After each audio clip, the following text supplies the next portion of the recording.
Bismillahirrahmanirrahim. Assalamualaikum warahmatullahi wabarakatuh. Alhamdulillahi rabbil alamin. Wa bihi nasta'inu ala umuri dunya waddin. Wassalatu wassalamu ala ashrafil anbiya wa imamil mursalin. Sayyidina wa maulana Muhammadinil amin. Wa ala alihi wa sahbihi wa man tabi'ahum bi ihsanin ila yaumiddin. Wa asyhadu an la ilaha illallahul malikul haqqul mubin. Wa asyhadu anna Muhammadan abduhu wa rasuluh al-mab'utsu rahmatan lil alamin. Faqala ta'ala fi kitabihil azim, a'udzu billahi minasy syaithanir rajim. Ya ayyuhalladzina amanu taqullaha haqqa tuqatih wa la tamutunna illa wa antum muslimun. Wa ba'd. Jemaah yang dirahmati Allah Subhanahu wa taala, satu kali Rasulullah sallallahu alaihi wasallam di hadapan para sahabatnya menyampaikan satu janji yang luar biasa atau tawaran. Beliau katakan, ala adullukum ala ma yamhu bihil khataya wa yarfa' bihi darajat. Maukah kalian, kata Nabi, aku tunjukkan kepada sesuatu amalan-amalan tertentu yang bisa menghapuskan dosa dan kesalahan kalian dan dalam waktu yang sama mengangkat derajat kalian di sisi Allah Subhanahu wa taala. Jadi sebuah penawaran yang luar biasa. Ini bukan tentang predikat, label-label, titel atau gelar dalam kehidupan dunia, tapi betul-betul tawaran tentang kebaikan yang dipastikan akan menyelamatkan kita dalam kehidupan di akhirat nanti. Disampaikan oleh Nabi di hadapan para sahabatnya. Nah, tanpa menunggu jawaban dari mereka, kemudian Rasulullah SAW menyebutkan tentang tiga hal. Tiga hal yang disampaikan oleh Nabi sebagai syarat-syarat agar orang kemudian mendapatkan penghapusan dosa dan sekaligus terangkat derajatnya di sisi Allah Ta'ala itu. Yang pertama kata beliau adalah isbaghul wudhu alal makari, menyempurnakan wudhu kita. Kalau para ulama tafsiri makna alal makari itu walaupun dalam kondisi yang sulit, dingin di pagi hari baru bangun tidur, kiranya lebih enak kalau kemudian tetap berada di atas tempat tidur masing-masing. Tapi kemudian kita singkirkan itu semua, kita lawan rasa malas, kita singkirkan rasa dingin itu dan berwudu dengan sempurna. Bukan sekedar hanya nempelin air di anggota tubuh kita, tapi kita lakukan dengan sempurna.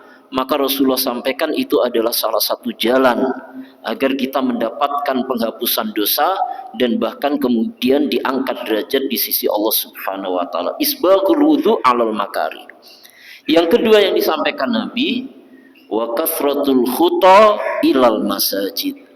Banyaknya langkah kaki yang dilakukan oleh seseorang menuju ke masjid, menuju ke rumah-rumah Allah Subhanahu wa taala. Dan ada cerita yang menarik berkaitan dengan hal kedua ini, jamaah yang dirahmati Allah.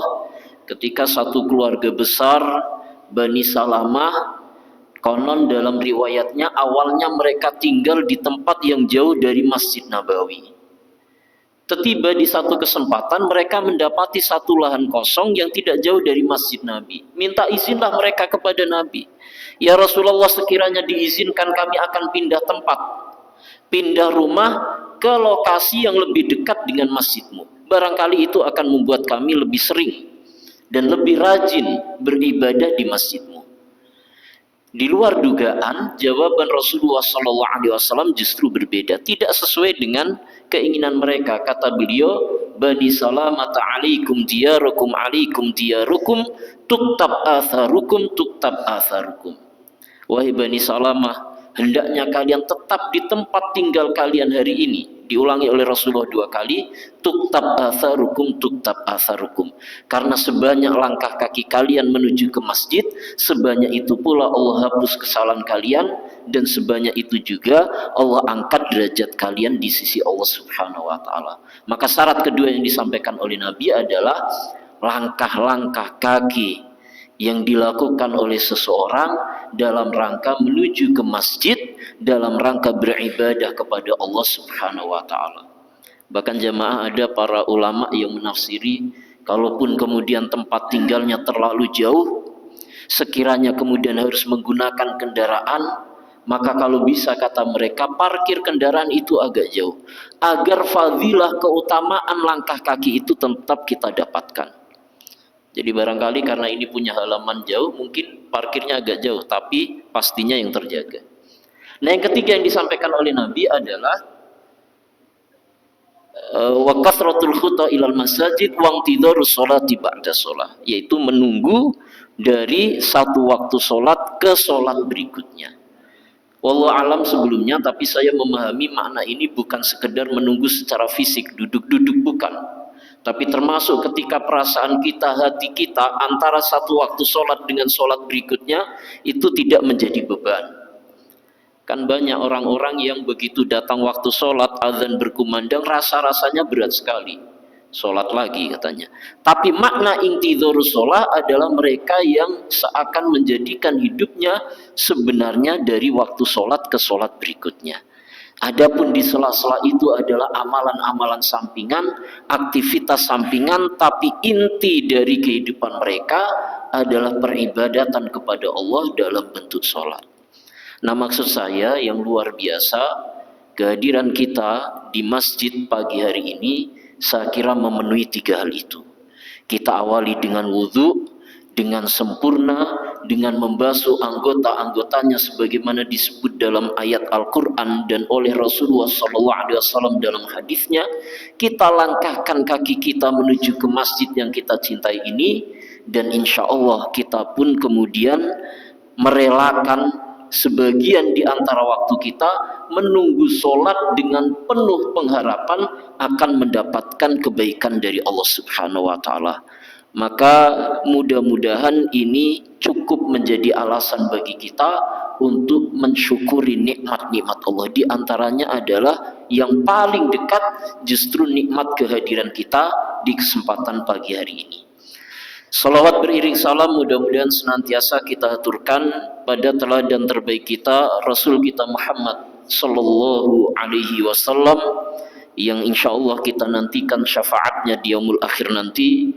Dan mudah-mudahan salawat serta salam juga terlimpah bagi keluarga beliau, para sahabat yang mendukung dakwahnya, dan siapapun pengikutnya yang hari ini senantiasa mengikuti jejak langkahnya hingga akhir zaman nanti. Jemaah yang dirahmati Allah, kiranya kita masih dalam pembahasan kita di tafsir surah At-Taubah, dan saya ulang sedikit dari ayat ke-40, di mana kemudian poin pembahasan, titik pembahasan ada di keyakinan tentang pertolongan Allah Subhanahu wa taala, dan bahwa apapun yang dilakukan oleh umat manusia sesungguhnya tidak berarti apapun tanpa campur tangan dari Allah Subhanahu wa taala. Maka termasuk dalam fenomena hijrah. Hijrah itu peristiwa ketika Rasulullah meninggalkan kota Makkah menuju ke Madinah, itu betul-betul satu perjalanan yang luar biasa. Karena kalau dalam hitungan manusia, itu lolosnya Rasulullah itu berat sekali. Sudah dikepung, beliau berada di rumahnya, dikepung oleh pemuda-pemuda pilihan di sekitar rumah, bahkan di pinggiran kota Makkah pun dalam sebuah riwayat digambarkan banyak mata-mata. Sudah disebar semua, tidak ada jalan keluar. Tapi dengan izin Allah, beliau bisa lolos lewat hitungan strategi yang matang. Tapi yang pertama hendak disampaikan oleh Allah dalam ayat ini, bahwa penentu utama adalah pertolongan Allah Subhanahu wa taala. Kan kalau kita baca ceritanya kan jelas ya jemaah yang dirahmati Allah, bagaimana hari itu Rasulullah bersama dengan sahabatnya Abu Bakar As-Siddiq radhiyallahu anhu sempat berada di satu gua yang sempit, di Gua Thur, dalam keadaan yang demikian sudah terjepit, yang Abu Bakar katakan, wallahi law nadharu ila aqdamihim lawajaduna. Bahkan andai kata mereka mau melongokkan matanya, mengarahkan matanya ke arah kaki-kaki mereka sendiri, bisa jadi mereka akan mendapati Rasulullah dan Abu Bakar di gua itu, karena guanya hanya sempit saja. Tapi dengan izin Allah, kemudian dengan caranya Allah selamatkan mereka. Orang-orang kafir itu tidak tertarik memasuki gua tersebut, karena di depan pintu gua kemudian ada sarang laba-laba yang masih utuh. Jadi kalau orang Arab, kebiasaan orang Arab jahiliyah, mungkin dulu pernah kita kaji dalam kajian sirah, itu mereka punya kemampuan, beberapa di antara mereka itu punya kemampuan menelisik jejak yang demikian dalam. Ada beberapa keistimewaan bangsa Arab kuno. Selain tentang kemampuan menelisik jalan, menyusuri jalan, mencari jejak perjalanan seseorang, mereka juga punya kemampuan untuk melihat garis keturunan seseorang min tariqil qafa. Qafa itu dari telapak kaki. Jadi bisa tahu orang ini dari keturunan siapa dengan melihat telapak kakinya. Nah, termasuk dalam penyusuran jejak itu mereka tidak bisa dikecoh dengan mudah. Maka hari itu, jadi kan kita bayangnya seperti ini. Rasulullah itu sudah berstrategi, harusnya perjalanan dari kota Mekah menuju ke Madinah itu kan ke arah utara. Hari ini juga kita bisa lihatlah petanya, atau bahkan kita sudah ke sana. Tapi hari itu Rasulullah memutar, mengambil jalan melingkar ke arah selatan terlebih dulu, kemudian belok ke barat, baru nanti menuju ke utara. Tapi walaupun sedemikian, ternyata mereka masih mencium jejak itu. Jadi mereka juga sama sampai ke Gua Sur yang posisinya bukan di sebelah utara kota Mekah. Artinya apa? Kemampuan mereka juga luar biasa. Tapi Allah selamatkan Nabi. Dengan caranya Allah turunkan tentaranya berupa laba-laba yang membuat sarang di depan gua itu, sehingga membantah semua logika dari orang-orang pintar, para pencari jejak di kubu orang-orang kafir. Maka Allah ingatkan dalam ayat ini, illa tansuruhu faqad nasarahullah. Wahai orang-orang mukmin, para sahabat Nabi, khususnya orang-orang Madinah yang hari itu menerima Rasulullah dengan apa adanya, Rasulullah ingatkan bahwa kalaupun kalian tidak membantu, atau Abu Bakar atau sahabat-sahabat yang menolong Nabi, ada Ali bin Abi Thalib, ada Abdurrahman ibnu Abu Bakar yang bertugas menghapus jejak Nabi tapi tetap bisa disusuri oleh orang kafir, ada Asma binti Abu Bakar yang menghantarkan bekal untuk Nabi dan ayahnya Abu Bakar di gua itu, Allah ingatkan dalam ayat ini, kalaupun kalian tidak bekerja, kalaupun kalian tidak membantu, kalaupun kalian tidak menolong Rasulullah, faqad nasarullah, maka sungguh Allah akan mampu memberikan pertolongan bagi hambanya. Ini sekaligus pengingat bagi kita hari ini, barangkali ada orang-orang yang terkadang dengan membantu tetangganya, dengan mengulurkan tangan ke tetangganya sudah merasa paling berjasa. Itu kan kadang-kadang mendorong kita untuk menyebut-nyebutnya. Padahal menyebut-nyebut amal itu justru berpotensi menghapus pahala dari kebaikan yang sudah kita lakukan. Kita merasa berjasa, kita merasa sudah melakukan sesuatu yang besar, padahal apa yang kita lakukan itu tidak akan keluar dari kehendak Allah. Hati kita yang tergerak menolong seseorang, tangan kita yang kemudian masuk ke kantong mengeluarkan sebagian di antara uang kita, itu tidak mungkin terjadi kecuali karena bagian dari kehendak Allah Subhanahu wa taala.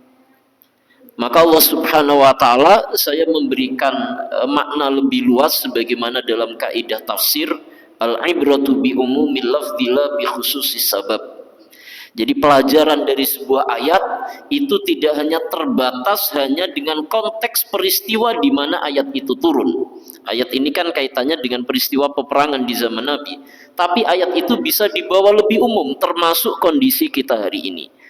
In tansurullaha faqad nasarahullah. Kalau sekiranya kalian tidak menolong saudara kalian, kalau sekiranya kaum muslimin hari itu tidak menolong Nabi, maka Allah mampu menolong dengan caranya. Nah, kelanjutan ayat sebenarnya berbicara secara khusus tentang peristiwa itu. Idhuma fil ghar id yaqulu li sahibihi la tahzan innallaha ma'ana. Maka ingatlah ketika keduanya berada di dalam gua itu, kemudian satu di antaranya mengatakan kepada saudaranya, la tahzan, jangan engkau bersedih, sesungguhnya Allah membersamai kita. Ini pengingat bagi kita bagian dari sifat seorang mukmin itu adalah ketenangan manakala disebut nama Allah Subhanahu wa taala. Kalau hati kita masih merasa tentram, kalau hati kita masih merasa adem, kalau hati kita merasa nyaman manakala disebut nama Allah, yakin insya Allah di dalam hati kita masih ada keimanan. Ada satu dialog viral ya, saya lihat di beberapa status orang, salah seorang syekh yang ditanya tentang tanda-tanda keimanan, seperti apa sih mendapati keimanan dalam diri kita, kok sepertinya sulit. Rupa-rupanya beliau jawab dengan jawaban sederhana, dengan apa yang disampaikan oleh Allah di awal surah Al-Anfal yang sudah kita kaji sebelumnya. Innamal mu'minuna alladzina idza dzukirallahu wajilat qulubuhum. Orang beriman itu tandanya sederhana. Disebut nama Allah, ada getaran di hatinya. Disebut nama Allah, ada pengaruh yang ia rasakan. Kalau awalnya takut kemudian merasa nyaman, dari awalnya khawatir, gelisah kemudian merasakan tenang, itu tanda keimanan. Idza dzukirallahu wajilat qulubuhum. Maka lihat bagaimana cara Rasulullah hari itu menenangkan sahabatnya Abu Bakar. Abu Bakar dalam kondisi gelisah ketika langkah kaki orang itu jelas di mulut gua, bahkan yang tadi disebutkan, sekiranya mereka melihat ke arah bawah sedikit saja, terlihat Abu Bakar dengan Rasulullah di dalam gua tersebut. Kata Nabi, la tahzan, innallaha ma'ana. Atau dalam riwayat lain Rasulullah sampaikan, ma dhannuka bithnaini Allahu thalithuhuma. Wahai Abu Bakar, bagaimana pendapatmu kalau ada dua orang terjepit tapi Allah yang menjadi ketiga di antara keduanya. Nah, jamaah yang dirahmati Allah, ini kalau hari ini orang mengenal kata healing seorang mukmin itu mestinya seperti ini. Lari ke Allah, ingat ke Allah, di situ mendapatkan ketenangan. Bukan ke tempat-tempat tertentu atau ke wilayah-wilayah tertentu, tidak, justru dengan mengingat Allah lah seseorang atau seorang mukmin akan mendapatkan ketenangan. Nah, ayat berikutnya lebih tegas lagi. Fa anzalallahu sakinatahu alaihi. Maka kemudian Allah turunkan ketenangannya kepadanya, wa ayyadahu bijunudil lam tarauha. Dan kemudian Allah kuatkan, Allah dukung ia dengan tentara-tentara yang tidak terlihat. Ada dua versi tafsir yang dikemukakan para ulama tentang bagian ayat ini. Jadi yang mendapatkan ketenangan itu siapa? Sebagian ulama mengatakan ya Rasulullah, sesuai khitab, sesuai audiens yang dituju oleh ayat ini Rasulullah. Tapi sebagian ulama yang lain membantah, kata mereka Rasulullah itu ketenangannya tetap. Buktinya di ayat sebelumnya Rasulullah justru menenangkan Abu Bakar, dan sebagai Rasul tidak goyah keimanannya sedikit pun dalam kondisi apapun. Maka pendapat yang kedua mengatakan yang mendapatkan ketenangan yang kedua ini adalah Abu Bakar. Jadi maksud ayat fa anzalallahu sakinatahu alaih, bahwa Allah menurunkan ketenangan kepada dirinya itu maksudnya Abu Bakar, dengan perantaraan Rasulullah SAW yang mengingatkannya tentang Allah Subhanahu wa taala. Wa ja'ala kalimatal ladzina kafaru sufla wa kalimatullahi hiyal ulya. Maka dijadikan syiar, kalimat-kalimat, slogan-slogan dari orang-orang kafir itu berada dalam posisi yang rendah, dan syiar Islam berada dalam posisi yang tinggi. Sehingga kalimat la ilaha illallah itu menjadi sesuatu yang penting. Ketika kita mengagungkan kalimat itu dalam zikir-zikir kita, dalam kalimat-kalimat thayyibah yang kita baca di lisan-lisan kita, insya Allah itu akan menjadi tanda kemenangan bagi kita, bukan hanya di dunia, sampai di akhirat nanti. Maka gampang sebenarnya, tidak gampang kita mengkafirkan orang sepanjang masih mengucapkan kalimat la ilaha illallah dan tidak ada tanda-tanda kekafiran. Insya Allah itu menjadi kunci baginya untuk mendapatkan surga dari Allah Subhanahu wa taala. Wallahu azizun hakim. Dan Allah Maha perkasa dan Maha bijaksana. Ayat berikutnya, a'udzubillahi minasyaitonirrajim. Infiru khifafa wa thiqala wa jahidu bi amwalikum wa anfusikum fi sabilillah. Dzalikum khairul lakum in kuntum ta'lamun. Maka bergeraklah kalian khifafa wa thiqala, baik dalam keadaan ringan ataupun berat, bi amwalikum, dengan harta kalian, wa anfusikum, dan jiwa kalian, fi sabilillah, di jalan Allah. Dzalikum, yang demikian itu, khairul lakum, lebih baik bagi kalian, in kuntum ta'lamun, sekiranya kalian mengetahui.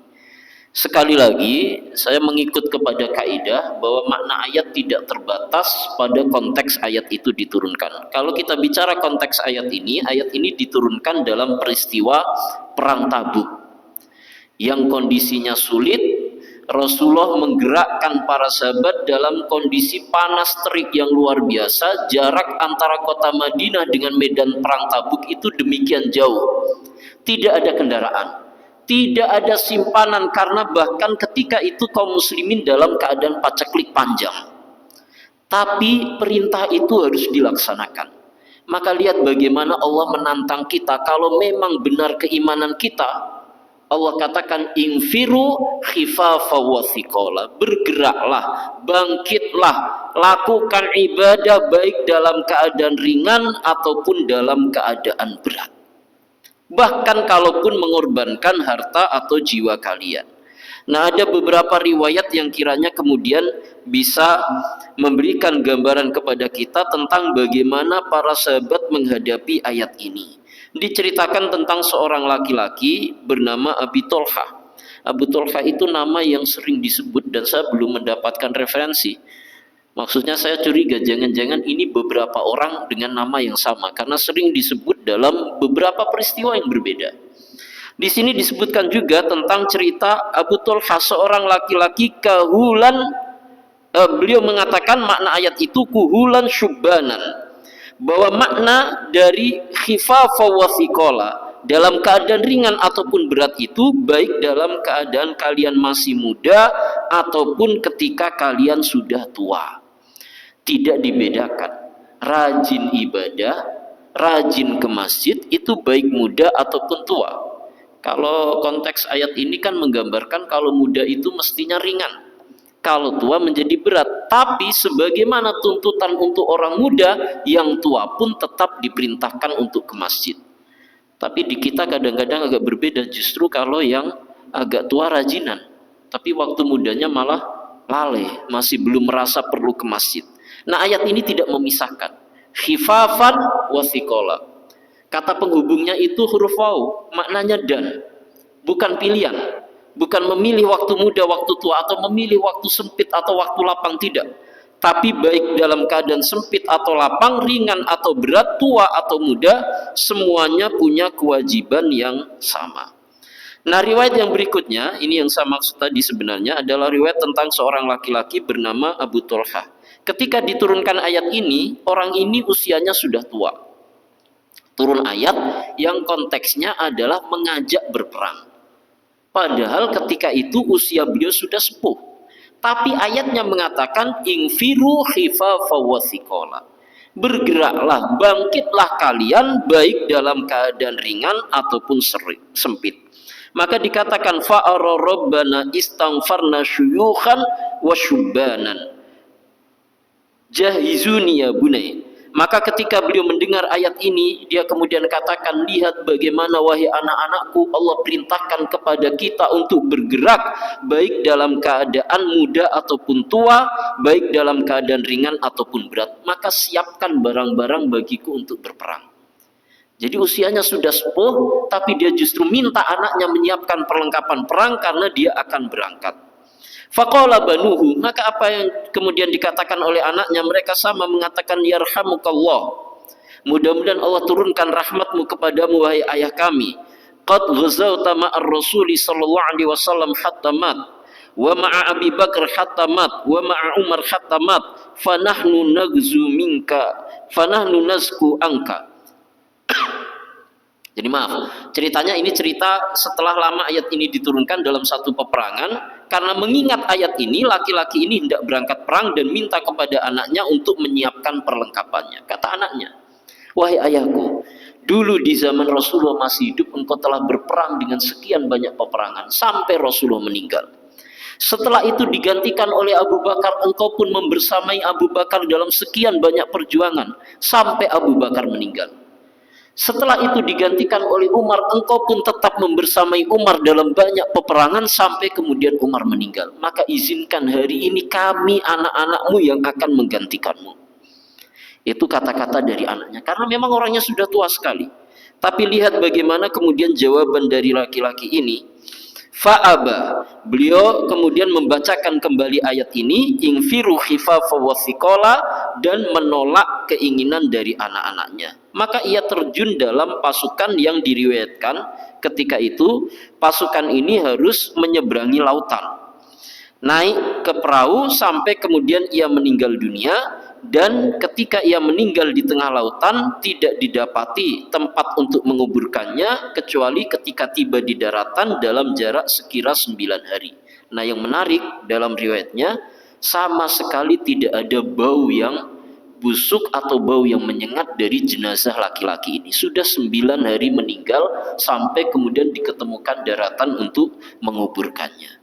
Maka barangkali itu adalah tanda bagaimana kemuliaan diturunkan oleh Allah bagi mereka-mereka yang mengamalkan ayat ingfiru khifafa wa thiqala. Bergeraklah, berjalanlah, beribadahlah, ikuti perintah Allah baik dalam keadaan ringan ataupun berat, sempit ataupun lapang, tua ataupun muda.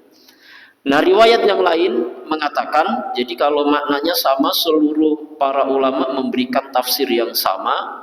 Jadi gambaran tentang keutamaan mereka-mereka yang terus melakukan kebaikan dalam kondisi apapun, termasuk agniya wa masakin, dalam keadaan berkecukupan, kaya raya, ataupun bahkan dalam keadaan miskin, membutuhkan.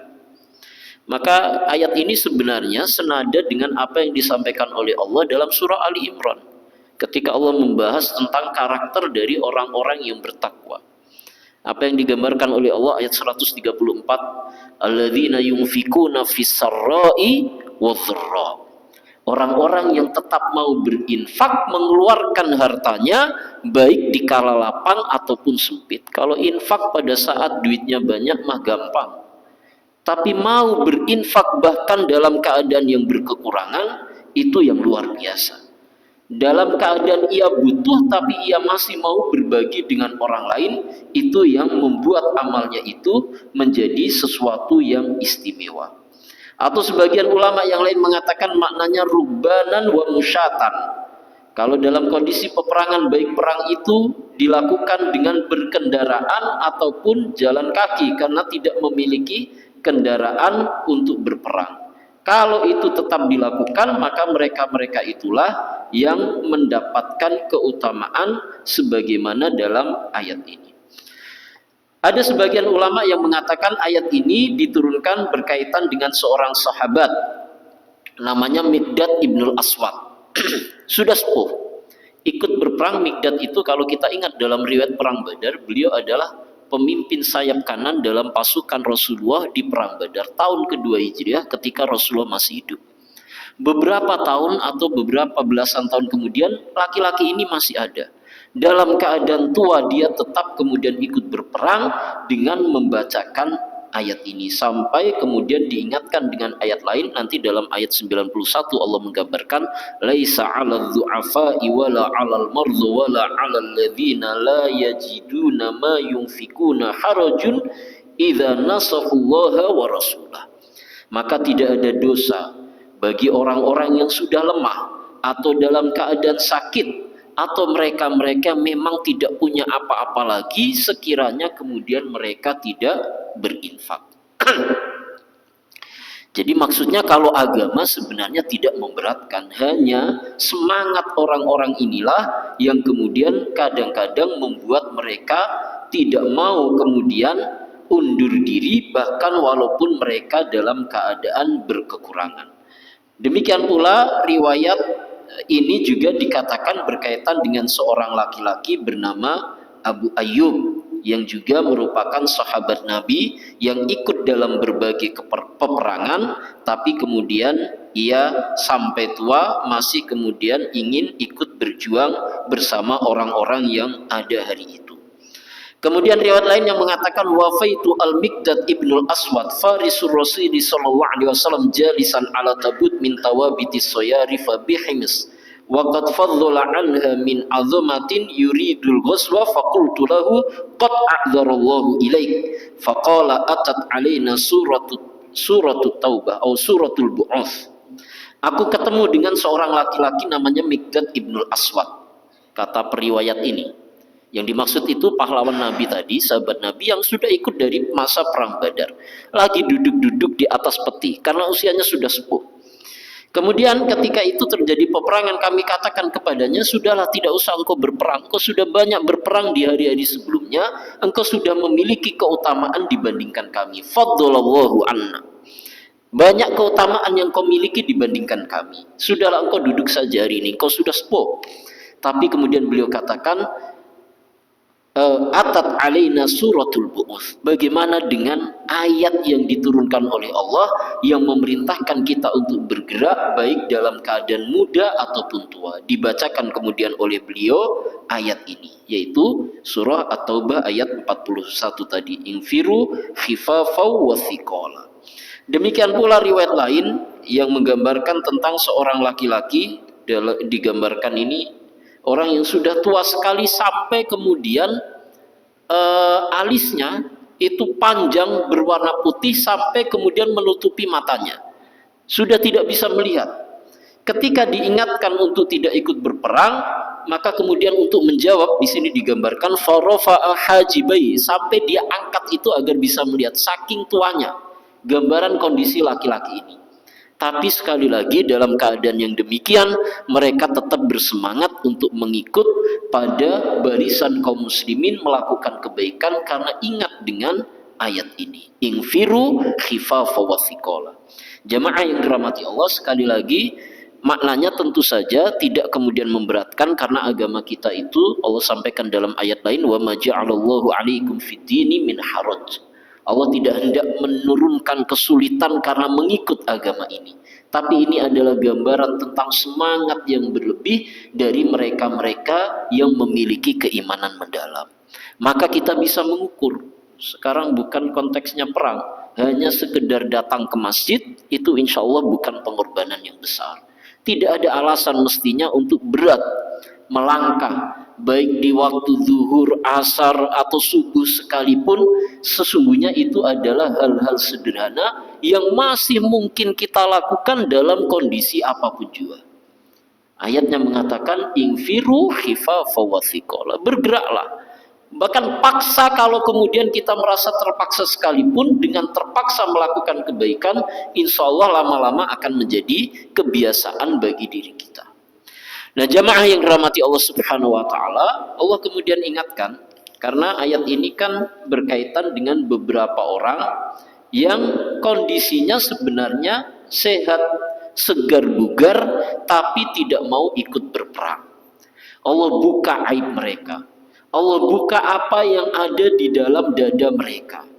Allah sampaikan a'udzubillahi minasyaitonirrajim ayat 43, "Lau kana 'aradan qariban wa safaran qasidan lattaba'u walakin ba'udat 'alaihim asy-syuqqah wa sayahlifuna billahi law istata'na akhrajna ma'akum yuhlikuna anfusahum wallahu ya'lamu innahum lakadzibun."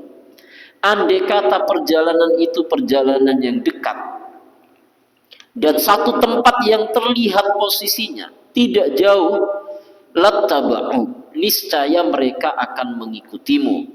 Walakin ba'udat 'alaihimus syuqqah, tapi kemudian perjalanan itu jauh dan terasa berat bagi mereka.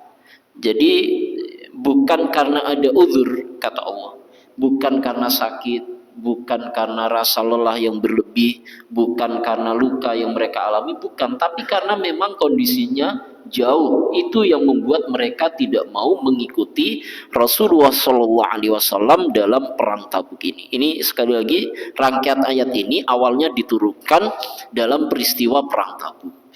Jadi jarak itu yang kemudian menghalangi.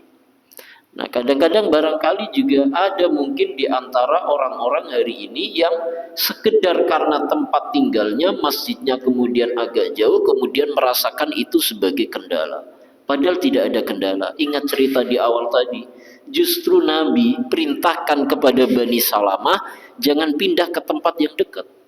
Biarkan berada di tempat yang jauh, karena justru dengan langkah kalian dari tempat yang jauh tersebut, maka akan makin banyak asar. Asar itu jejak ya, jejak langkah kita. Dan sebanyak jejak langkah kaki kita menuju ke masjid, sebanyak itu pula kesalahan dihapus oleh Allah, dan sebanyak itu pula derajat kita diangkat oleh Allah Subhanahu wa ta'ala. Dan nyata sebenarnya kalau rumahnya dekat, biasanya malah begitu adzan dia masih tenang-tenang karena merasa rumahnya dekat, nyampe nanti. Sampai azan terakhir la ilaha illallah masih juga merasa tenang, nunggu qomat. Begitu qomat baru mulai wudhu, begitu wudhu kemudian ternyata ketinggalan di rakaat pertama. Padahal kalau kita ingat Imam Syafi'i, imam kita, imam madhab kita mengatakan, wallahi muddata arba'ina sanah, kata beliau, ma'adzana mu'adzinun qattun illa wa ana fil masjid. 40 tahun sepanjang umurnya, Imam Syafi'i itu meninggal dalam usia 54 tahun. Masih muda. Jadi beliau katakan 40 tahun dari 54 tahun umurnya itu, tidak satupun muadzin berazan di masjid, kecuali beliau sudah ada di situ. Itu kan luar biasa. Jadi ketika muadzin berazan, beliau sudah duduk di situ. Itu karena semangat yang luar biasa, ya tadi sebenarnya berkaitan dengan syarat ketiga tadi, orang-orang yang hatinya sudah menjadikan waktu sholat itu sebagai waktu utama, bukan sampingan. Justru amalan-amalan antara satu waktu sholat dengan waktu yang berikutnya itulah amalan sampingannya, sehingga begitu ada azan atau bahkan mendekati waktu azan, mereka sudah berupaya untuk mendekat, karena itu yang ditunggu-tunggu. Kalau kita kan ya mudah-mudahan Allah ampuni ya, dan sholat itu seakan-akan masih sela-sela saja, aktivitas yang lain yang utama.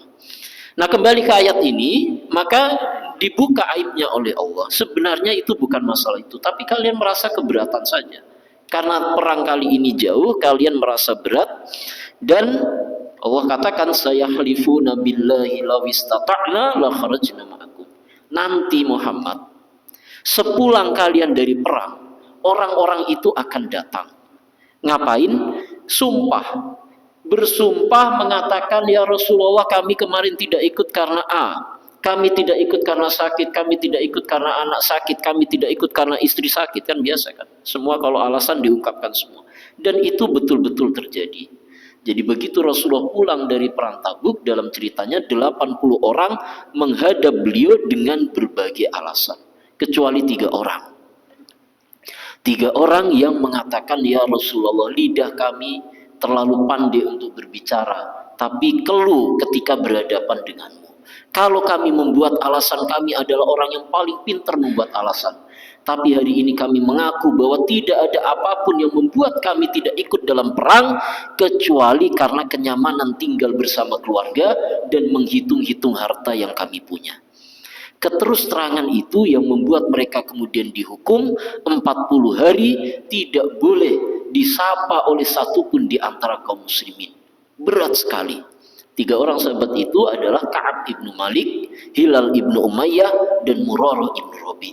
Tapi jamaah yang dirahmati Allah, ini pelajarannya, justru karena mereka sudah merasakan iqab, sanksi di dunia, maka Allah Subhanahu wa ta'ala sampaikan, afallahu anhu, diberikan maaf kepada mereka, tidak akan lagi menghadapi balasan di akhirat nanti. Sementara 80 orang yang lain yang membuat-buat alasan di hadapan Nabi, mereka masih akan menunggu pertanggungjawaban dalam kehidupan di akhirat. Nah, pelajarannya bagi kita, hati-hati. Kalau hari ini Allah masih kemudian memberikan kesempatan kita melakukan pertobatan, Allah masih mengampuni dosa-dosa kita, jangan sampai kita terlena merasa aman.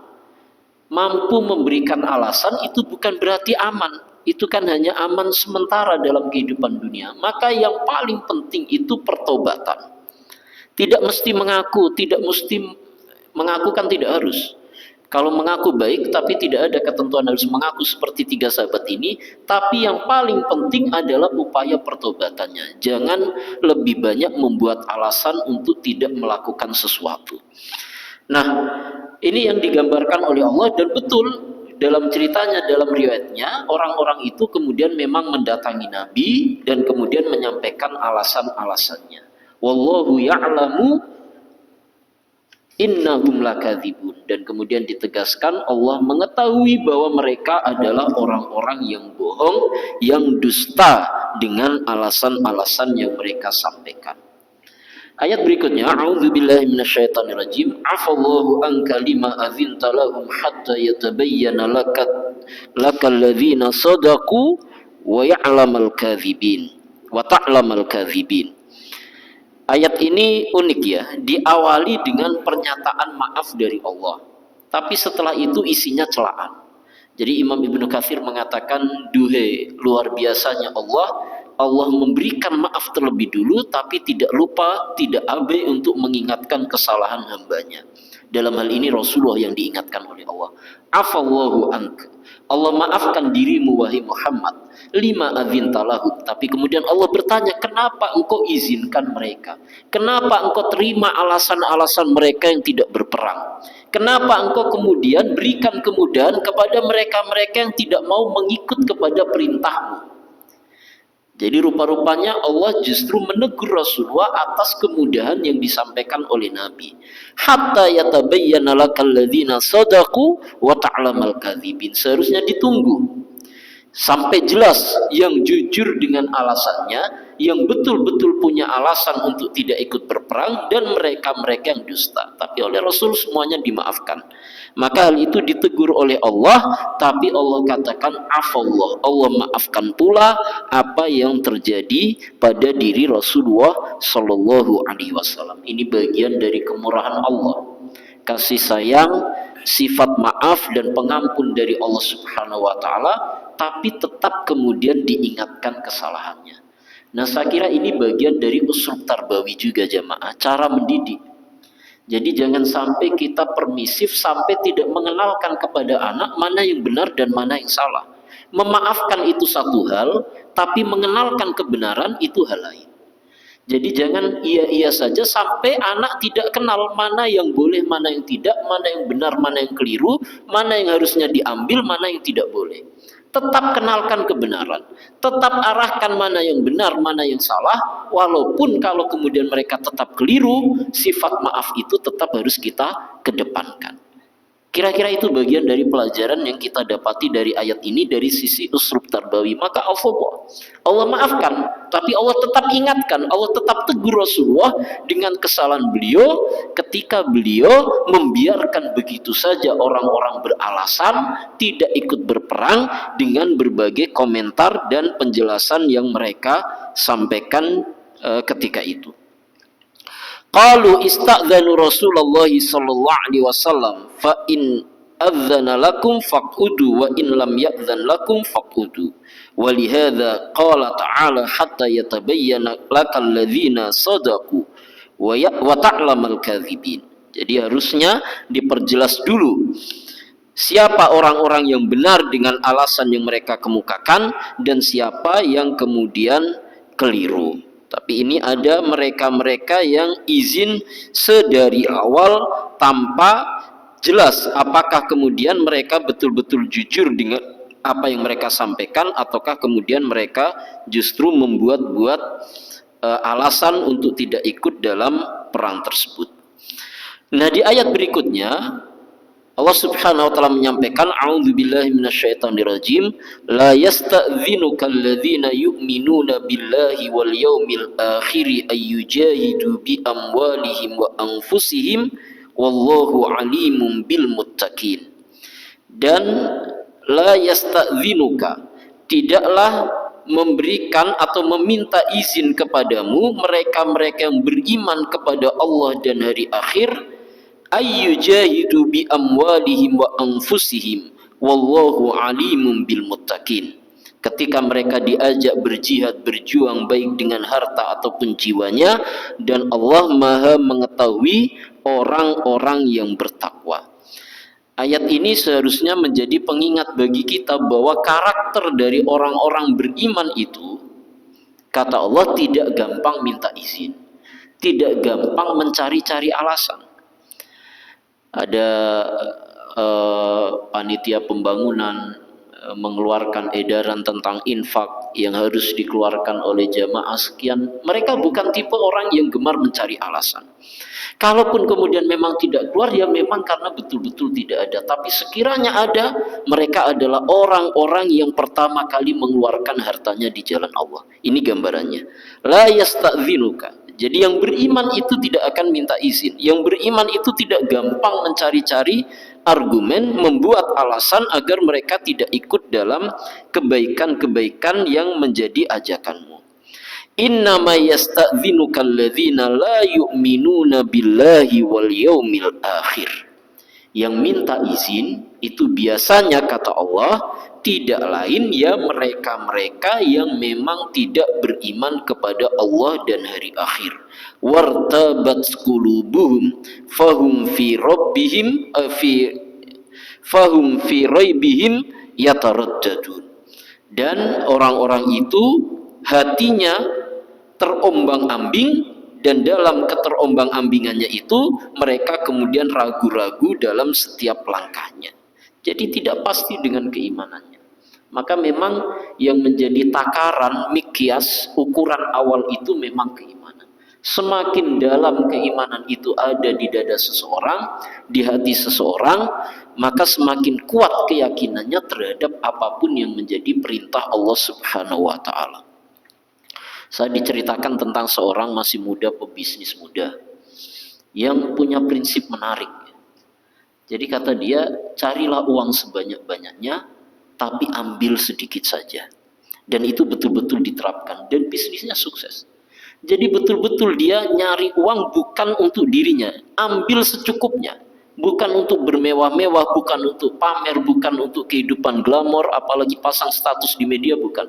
Tapi semangat kerjanya tidak kalah dengan orang-orang yang berkeinginan pamer. Kerja keras luar biasa, tapi ambil secukupnya. Nah, maksud saya prinsip itu tidak mungkin keluar kecuali dari orang yang punya keyakinan bahwa memang hidupnya ini sementara, dan bahwa apapun yang ia punya akan lebih berharga ketika diberikan kepada Allah Subhanahu wa ta'ala. Gampang banget ngeluarin infak, karena dia hanya ngambil secukupnya dari harta yang ia punya, tapi dia kerja keras agar banyak infaknya di jalan Allah Subhanahu wa ta'ala. Jadi memang yang pertama itu memang keimanannya dulu. Kalau keimanannya sudah benar, maka mengikut perintah Allah apapun itu, apakah tuntutannya pengorbanan tenaga, pengorbanan harta, bahkan kalaupun kemudian harus nyawa, itu akan ringan ketika memang sudah ada keimanan di dalam diri orang tersebut. Maka takaran keimanan itulah yang kemudian menjadi ukuran seseorang antara orang-orang yang disebut dengan al-muttaqin, orang-orang yang beriman, dengan mereka-mereka yang disebut dengan kalimat yataraddadun, yang ragu-ragu, tidak yakin dengan pahala dari Allah. Sebenarnya kalau mungkin mulutnya mengatakan yakin lah, tapi amalannya tidak mengatakan yakin. Kita itu kalau keyakinan kita 100% bahwa Allah akan melipat gandakan infak kita berapa, Pak? 700 kali lipat. Saya kira pendapatan infak di masjid lebih dari yang ada hari ini, kalau semua jamaahnya yakin dengan itu dan keyakinannya 100%. Tapi kan keyakinan kita separuh-separuh kan, yakin gak ya? Karena kalau kita yakin pasti lebih banyak yang ditaruh di infak, mestinya kotaknya bukan hanya sekecil itu dibandingkan yang kita simpan di rumah. Tapi karena keyakinannya masih separuh-separuh, ya sudah ngeluarin merah sekali itu sudah rasa-rasanya berjasa luar biasa. Jadi pahlawan bagi masjid, padahal cuma sekali. Sekali-kalinya itu pun keliru. Maksudnya bukan itu, malah yang keluar itu misalnya. Tapi kalau keyakinannya utuh 100%, maka pasti kemudian apapun tidak akan menjadi halangan bagi mereka. Maka Allah gambarkan itu. Ayat 44 itu gambaran dari yang beriman. Ayat 45-nya gambaran dari mereka-mereka yang kalimatnya unik ya taraddadun. Jadi taraddud itu antara ke kanan dengan ke kiri. Nah kita waktu ngambil uang kadang-kadang juga seperti itu. Antara yakin ini akan berubah jadi 700 kali lipat dengan gambaran akan kebutuhan hari ini di rumah, seakan-akan ketika kita keluarkan uang itu kemudian kita nggak bisa makan lagi. Padahal makan kan makan saja. Ketika kita keluarkan kemudian bukan berarti kita tidak bisa makan. Pasti ada jalan yang diberikan oleh Allah Subhanahu wa taala.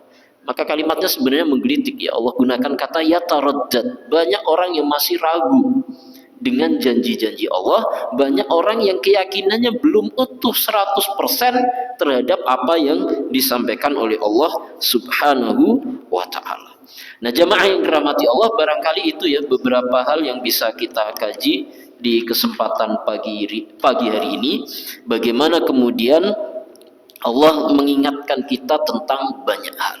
Tapi sumber dari semuanya, ringan beratnya langkah kaki kita menuju ke rumah Allah, ringan beratnya kita dalam beramal, itu rupa-rupanya sumbernya adalah satu, keimanan kepada Allah. Kalau secara spesifik di antara 6 rukun iman, dan ini juga disebut dalam ayat ini adalah yu'minuna billahi wal yaumil akhir. Itu yang pokok. Beriman kepada Allah dan beriman kepada hari akhir. Allah sebagai sumber, hari akhir itu kita punya pandangan yang jelas tentang masa depan kita. Kalau kita yakin bahwa hari akhir itu nyata, masa depan kita itu jelas, jalannya nanti hanya ada dua. Ashabus shimal, mereka-mereka yang berada di sisi kanan dan mereka yang ada di sisi kiri. Kalau gambaran itu utuh di benak kita 100%, maka itu insya Allah akan memudahkan kita dalam melakukan amal kebaikan. Maka pokok porosnya sebenarnya pada ayat ke-45 ini, karena ayat berikutnya nanti temanya agak beda, jadi saya cukupkan sampai di sini dulu. Wallahu a'lam bishawab. Mudah-mudahan sedikit apa yang kita kaji di kesempatan pagi hari ini memberikan inspirasi kebaikan bagi kita dan akan menambah keimanan dan ketakwaan kita kepada Allah Subhanahu wa taala. Aku qouli hadza wa astaghfirullah li wa lakum. Atau ada tanya jawab? Enggak ada, cukup ya. Jazakumullah atas perhatiannya. Aku qouli hadza wa astaghfirullah li wa lakum. Wassalamualaikum warahmatullahi wabarakatuh.